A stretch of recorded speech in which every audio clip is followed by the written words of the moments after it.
Terrestrial materials are underrated.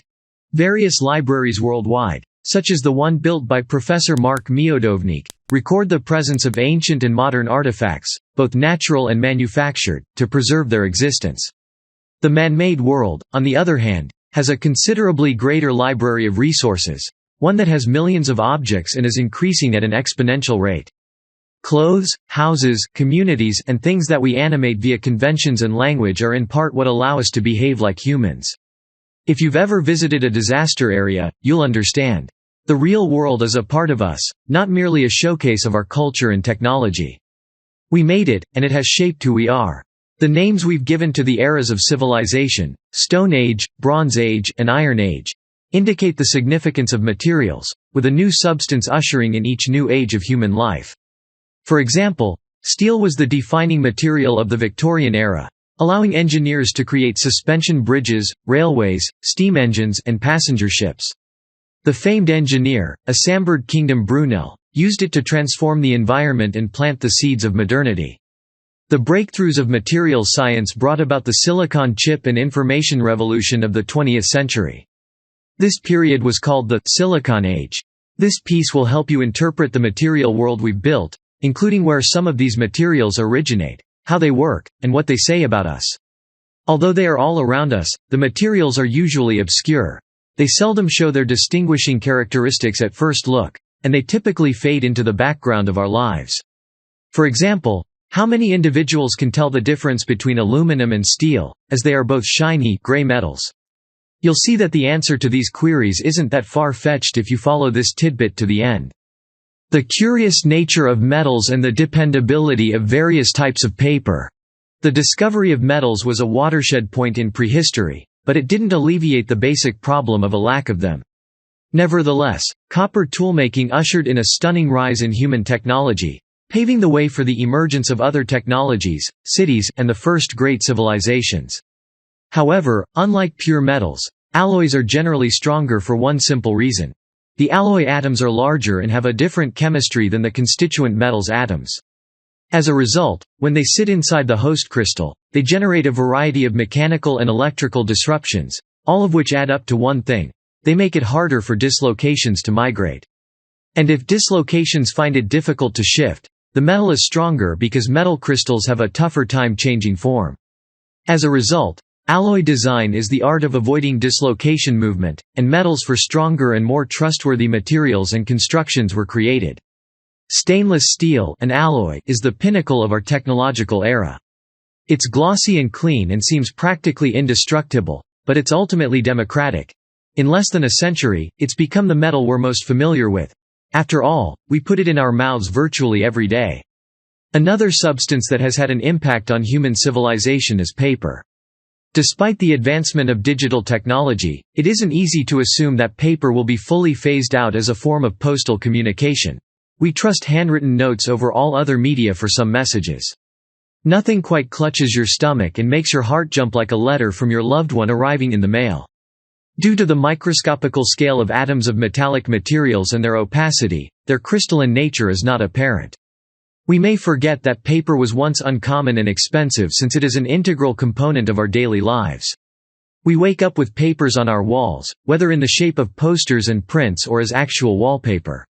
We go to the bathroom for our morning ablution and need toilet paper, which, if not available, can swiftly escalate into a personal catastrophe. Money, notes, books, magazines, paper napkins, immigration passports, wrapping paper, receipts, tickets, newspapers, and so on are just a few of the uses for paper. Money is made of cotton, not wood cellulose like other paper types. Never mistake gorgeously curated concrete mortar for delicious chocolate. Concrete is essentially a stone clone. It is made of stone and has a similar look, content, and qualities. Concrete reinforced with steel is essentially different. It is a substance that does not exist in nature. When concrete reinforced with steel is subjected to bending loads, the steel's inner skeleton absorbs the force and prevents significant cracks from forming. It combines two components, transforming concrete from a specialized substance into the most versatile building material ever made. Steel and concrete have almost equal expansion coefficients. Put another way, they grow and contract at a nearly equal rate. Constructing massive and complicated structures in record time has become a reality, thanks to the development of reinforced concrete and the mechanization of the building process. The construction of large structures in the past, such as Europe's stone cathedrals or China's Great Wall, took decades. One of Europe's tallest structures, the Shard's central core, was completed in less than 6 months. The atoms that make up your standard chocolate bar crystallize in various ways, just like concrete, depending on how its triglyceride contents are stacked. With more than 50% sugar and 30% fat in an average chocolate bar, it provides a concentrated energy source and an instant boost. However, the healthiness of chocolate-rich diets has been questioned for the same reasons. Saturated fats, such as cocoa butter, are linked to an increased risk of heart disease. However, further research into digestion has revealed that the body tends to transform saturated fat into unsaturated fat, which is regarded as harmless. Meanwhile, cocoa particles include a broad spectrum of antioxidants, and no one quite understands what they do in the body. Harvard University has conducted controlled experiments that suggest that consuming a small amount of dark chocolate each day increases life expectancy, compared to consuming no chocolate at all. Did you know? The screw press was invented by a Dutch chocolate company called Van Houten in 1828. Wonders of silica aerogel and how celluloid allows us to watch it in cinemas. Silica aerogel has a strange appearance. When placed against a light background, it nearly completely vanishes. Although less transparent, it is more difficult to see, even invisible, than ordinary glass. When light passes through glass, its path is altered, refracted, and the degree of distortion is determined by the glass's refractive index. But light's path is rarely affected in the case of aerogel since there is simply less of it. Because of this, there is no reflection on its surfaces, and due to its ultra-low density, it appears to have no defined borders, implying that it is not truly solid at all. In the 1930s, American farmer and scientist Samuel Kistler discovered aerogel and later produced a famous composite, silica aerogel. Silica aerogel had a brief burst of global notice, and Monsanto Corporation developed it into various commercial goods. Unfortunately, the goods were not monetarily successful, and Kistler died in 1975 without realizing the full potential of his miraculous substance. Aerogel was initially utilized for space research in 1997 on the Mars Pathfinder mission and since has been employed as an insulator aboard spacecraft due to its relative lightness to air. After NASA scientists discovered that aerogel could withstand spaceflight, they adopted it as the active material for collecting meteor dust during the Stardust mission of 1999. The issues posed by photographic glass plates plagued George Eastman, a camera maker. They were cumbersome, making cameras heavy, costly, and difficult to operate. George Eastman invented celluloid film as a substitute for glass plates, and it was just as important to the photography revolution as his small Kodak cameras. He made the camera smaller, lighter, cheaper, and simpler by switching from glass plates to a flexible celluloid film that could be rolled up. He popularized photography by making the camera portable and inexpensive enough to be used casually. As a result, he pioneered a new way of sharing family memories through photography.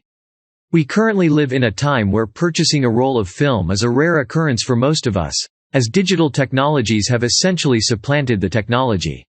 Nonetheless, we cannot deny that the discovery of plastics revolutionized the movie industry. The invention of the roll of film, made possible by the use of celluloid plastic, led directly to the technology of motion pictures. MarkMiodownik, Ph.D. Specific attributes make a material perfect for one purpose but entirely unacceptable for another. The workhorse of the chemist's world is glass equipment, which is why every professional chemical laboratory needs a glassblower on staff. How many Nobel Prizes were made possible by this material? How many current innovations began as a test tube experiment? It's tough to track how many scientists and innovators still use glassware. Glass has been improved throughout time to make it even safer.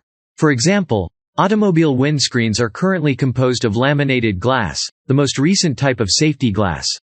One layer of laminate can deflect a 9 mm pistol bullet, 3 layers will deflect a .44 Magnum pistol bullet, and 8 will deflect an AK-47 rifle bullet. The glass mirror has become the last personal arbiter of our self-image, and this substance is also important in how we see ourselves. Through the glass lens, even pictures and video depictions are mediated. It isn't easy to envision a contemporary city without glass these days.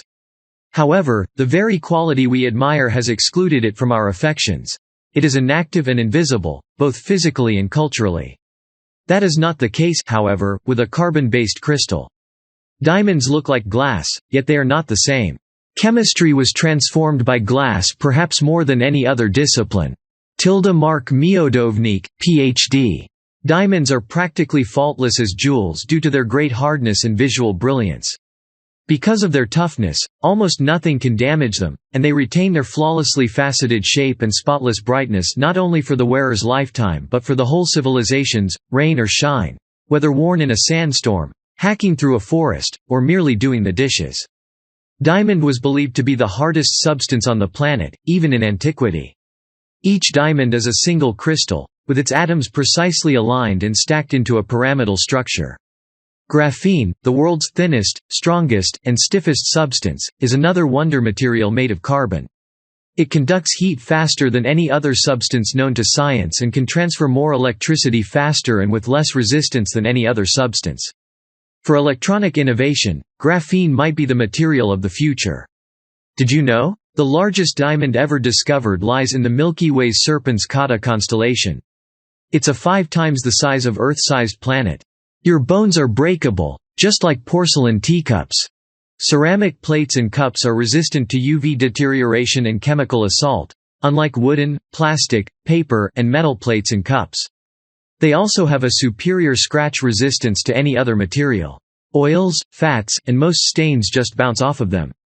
Tannins and a few other molecules adhere to them, although they may be readily cleaned with acid or bleach. As a result, ceramics maintain their appearance for a long time. After numerous years of utilizing ceramics with rough and unappealing surfaces, the Chinese discovered a particular mix of chemicals. When baked, they combined kaolin with minerals like quartz and feldspar to produce a white clay and a nice-looking white ceramic. This clay was no stronger than earthenware, but unlike any other clay they'd ever worked with, it did something unusual when the furnace temperature was raised to a scorching 1,300 degrees Celsius, 2375 F. The resulting ware turned out to be the most stunning piece of porcelain anyone had ever seen, harder and stronger than any ceramic should be. The bones of the human body have a lot in common with ceramics in terms of design. The makeup of sections of our skeletal system, on the other hand, changes from one portion to the next. Our physiological composition is quite sensitive to materials injected into any portion of our body that needs replacing. As a result, the body rejects the majority of these introduced items. But, titanium is one of the few metals the body will accept. Titanium will also go through osseointegration. It will develop strong attachments with live bone, making it an excellent choice for ensuring the link does not fade and weaken over time when attaching a piece of hamstring to a bone. Ligaments serve as elastic bands in the body, connecting muscles, bones, and joints. Unfortunately, they don't have a blood supply. Thus, it's very hard to regrow them once they've broken. Although utilizing a biological scaffold to reconstruct cartilage tissue may sound far-fetched, it is a well-established approach pioneered by Professor Larry Hench in the 1960s. Professor Seifalian's team built a new windpipe for a patient who had a damaged one using this scaffold.